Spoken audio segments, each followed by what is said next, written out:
नमस्कार, मैं हूं भावना शर्मा और आप देख रहे हैं आवाज इंडिया न्यूज और रुक करते हैं खबरों की ओर।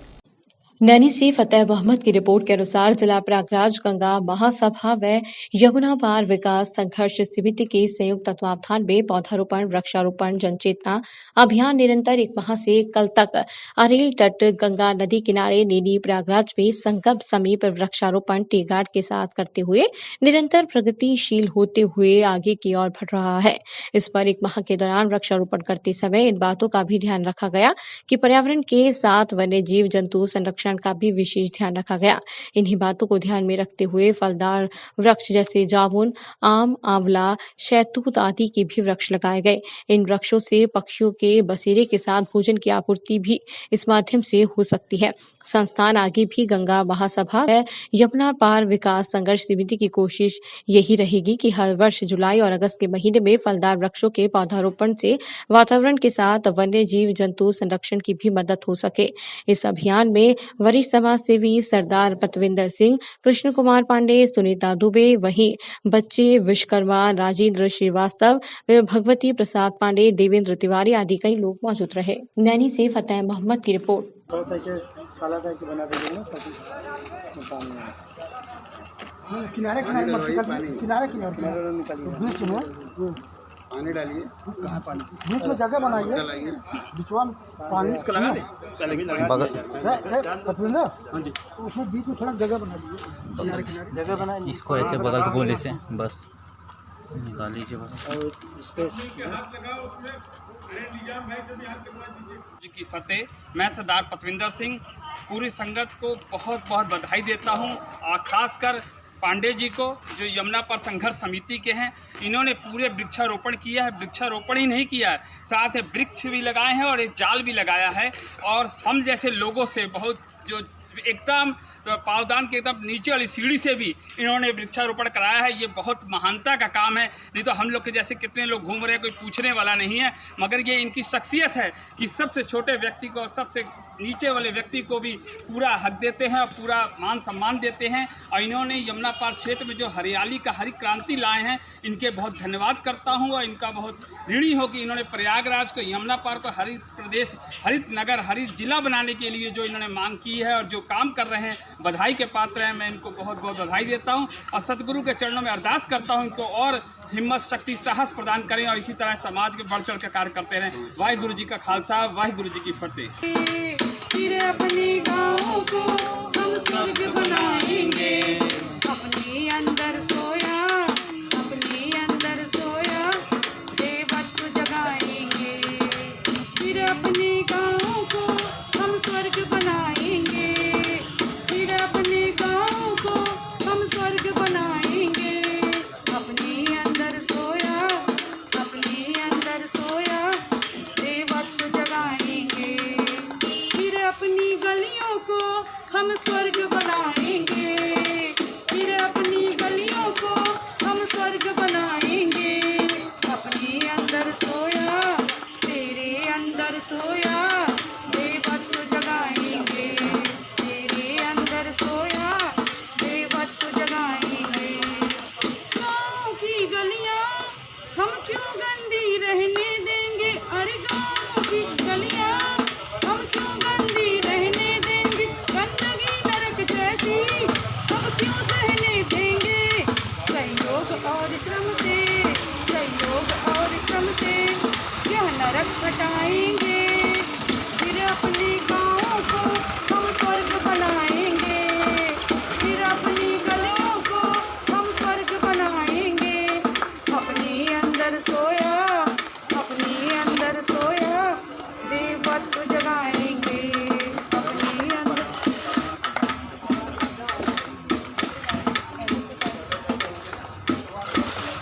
जिससे हमें शुद्ध हवा मिल सके, बस मेरा यही कहना है। क्योंकि हम ही नहीं, हमारे अलावा जीव जंतु भी हैं, ऐसे कई जानवर हैं, सभी तो इसी पे आश्रित हैं, वृक्ष पर ही है ना कि वृक्ष शुद्ध हवा देगी तो सभी सांस लेते हैं। क्यों हम ही हर सांस तो लेते नहीं। तो सब लोगों को जीवित रखने के लिए ये ज़रूरी है कि हम ज़्यादा से ज़्यादा वृक्ष लगाएं, जिससे हमें शुद्ध हवा मिल सके। आम इंसान की सुरक्षा के लिए हो रहा है। कोई किसी के घर का काम नहीं हो रहा है, और काम ऐसे हो रहा है जैसे अपने घर का काम हो रहा है। ये देखकर बड़ी खुशी होती है और लोगों को इनके साथ जुड़ना चाहिए और आगे आके कार्य करना चाहिए सेवा भावना से। मैं सभी के संस्थाओं का धन्यवाद करता हूं और बहुत आभार व्यक्त करता हूं। वाहिगुरु जी का खालसा, वाहिगुरु जी की फतेह। ये उठाने का मजबूत पकड़ लेगा। अबे भाई यार, मिट्टी तो हमारा पूरा नाश कर दिया। कहाँ है बलविंदर भाई का? ये बनना के प्रति घर घर चेतना जगाने के गीत संगीत के द्वारा पर्यावरण के प्रति चेतना जगाने के लिए एक मुहिम चला रहे हैं यमुना पर संघर्ष समिति। जो मातृशक्ति है वो उनका उद्देश्य है कि जहाँ सब लोग वृक्ष भी लगा रहे हैं, वहीं एक चेतना जगाने के लिए महिला मंडली क्या नाम है घर घर गीत संगीत के द्वारा पर्यावरण की चेतना जगा रही है। हम लोग सुनना चाहेंगे कौन से ऐसे गीत हैं, जो ऐसे संगीत है जो गली मोहल्लों में या पगडंडियों में गाए जा रहे हैं।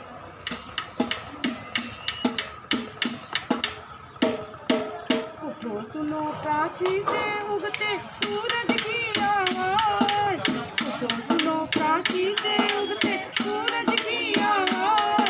अरे अपना देश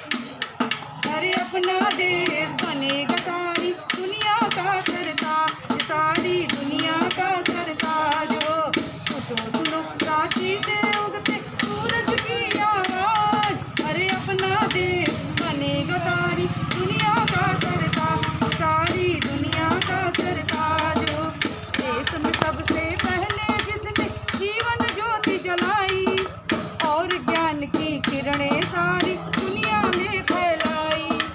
लोभ मोह के भ्रम से सारी जग को मुक्त कराया हो।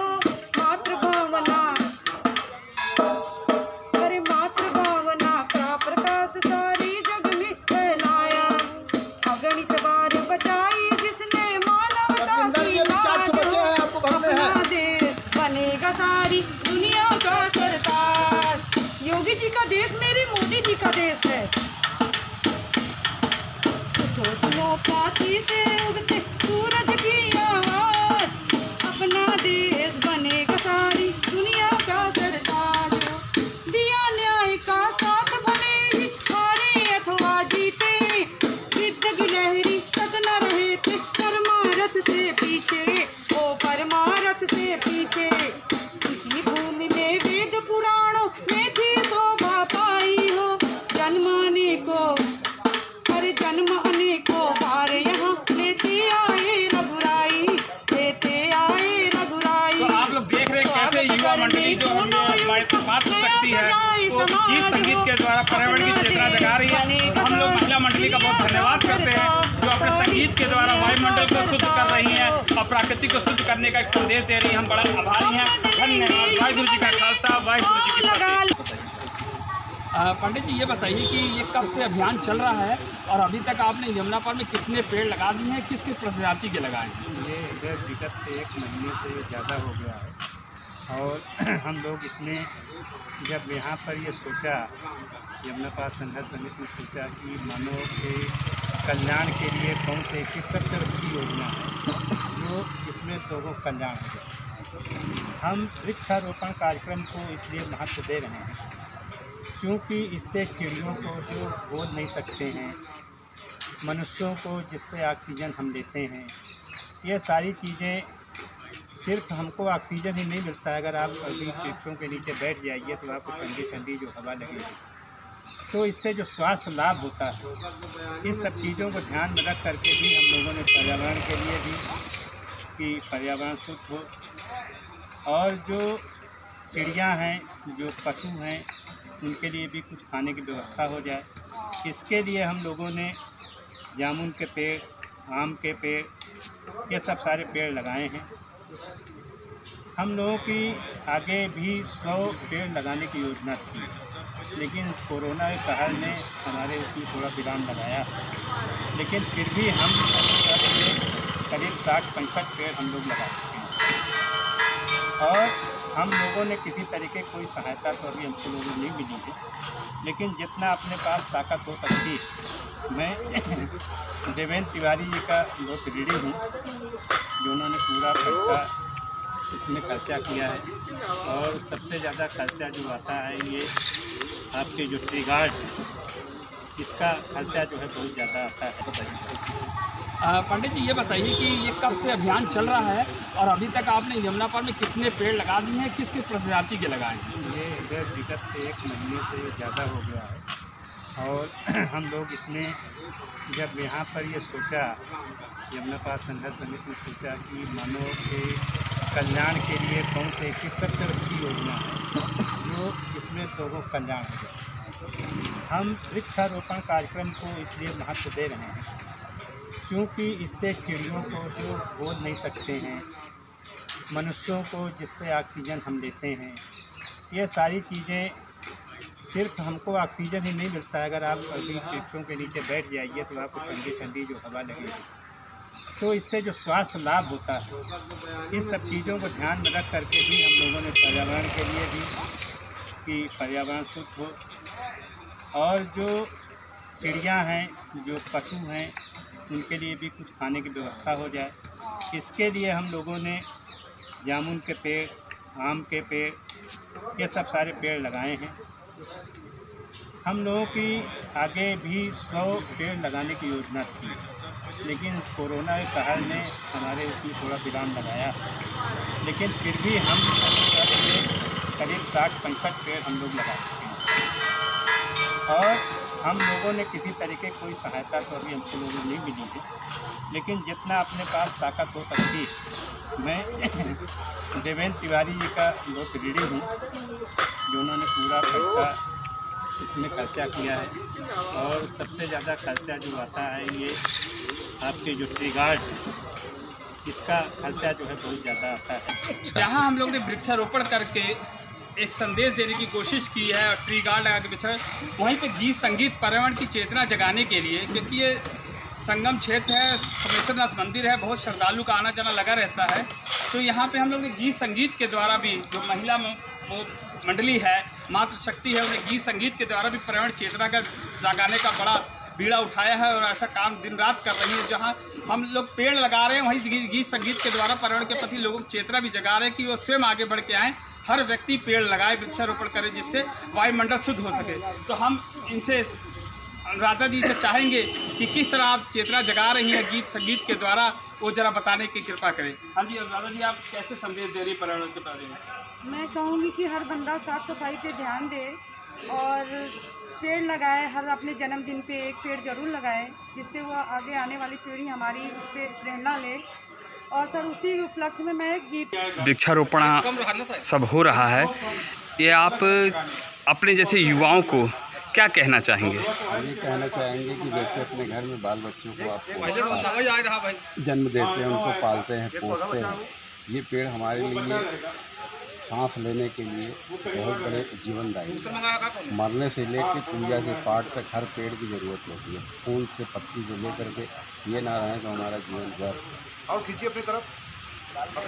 समिति यमुना पार को हरित जिला बनाने के लिए, जिले की मांग चल रही है, हम कह रहे हैं जिला बनाने के मांग के लिए बड़े प्रयत्न कर रही है और बड़े स्तर पर ट्री गार्ड लगा रही है, पेड़ पौधों को लगा रही है, उनकी पूरी देखभाल कर रही है बच्चों की तरह। इनका उद्देश्य है कहने का कि हर प्राणी को कम से कम 2 वृक्ष जरूर लगाने चाहिए, क्योंकि हमारे आने पे और हमारे जाने पे, जब हम आते हैं तो घर पे हवन होता है, उस पर भी लकड़ियों की जरूरत पड़ती है, और जब हम जाते हैं तो हमारे को विदा करने के भी लकड़ियों के ऊपर हमें बैठाया जाता है, हमारी चिता जलाई जाती है, चिता लगाई जाती है, तब भी लकड़ी की जरूरत पड़ती है।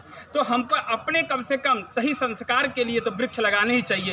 अगर ये सोच आ जाए व्यक्ति को, जहाँ वो अपने रहने के लिए घर बनाता है, अपने जाने की तैयारी के लिए कि मैं सही सलामत चला जाऊँ ऊपर स्वर्ग लोक में, तो उसके लिए पेड़ जरूर 2 लगाने चाहिए। हमारे बीच में मातृशक्ति यमुना पार की बहुत बड़ी शक्ति है, जो बहुत हम लोगों को ऊर्जा दे रही हैं, हम लोगों को कार्य करने की एक दिशा निर्देश देती हैं, और बड़े स्तर पर इनका योगदान है वृक्षारोपण के लिए। ये पेड़ों की चॉइस करती है कि कौन सा वृक्ष कहाँ लगेगा और किस तरह का माहौल है, क्योंकि इनको काफ़ी किसान की बेटी हैं, इनको धरती के बारे में, मिट्टी के बारे में काफ़ी ज्ञान है, तो उसी के अनुसार हम लोग वृक्षारोपण करते आइए, इन्हीं से चलते हैं कि इनके वृक्षारोपण के लिए क्या योगदान है और किस प्रकार की गति दे रही हैं। हाँ जी बताइए दुबे जी। मैं यमुना पार विकास संघर्ष समिति की महिला अध्यक्ष सुनीता द्विवेदी। आप महिला, आप जो है क्या बोलते हैं, अध्यक्ष जी हमारे पांडे सर हैं, जो उनके ही शरण में हम लोग काम करते हैं और बड़े अच्छे अच्छे काम इन्होंने करवाए हैं, जिसमें वृक्षारोपण भी एक है। प्रकृति का संतुलन बनाए रखने के लिए वृक्षारोपण बहुत ही ज़रूरी है। अभी देखा जाए तो अगर वृक्षारोपण न हो तो सही तरीके से लोगों को हवा भी नहीं मिलेगी। प्रकृति में शुद्ध हवा पाने के लिए वृक्ष का जो है लगाना बहुत ही ज़रूरी है। ये भी देखें अभी कि वृक्ष के हर हिस्से से हम काम ले सकते हैं। अभी वृक्ष ही ना हो तो जो औषधियाँ बनाई जाती हैं, चाहे वो जो भी औषधि बनाई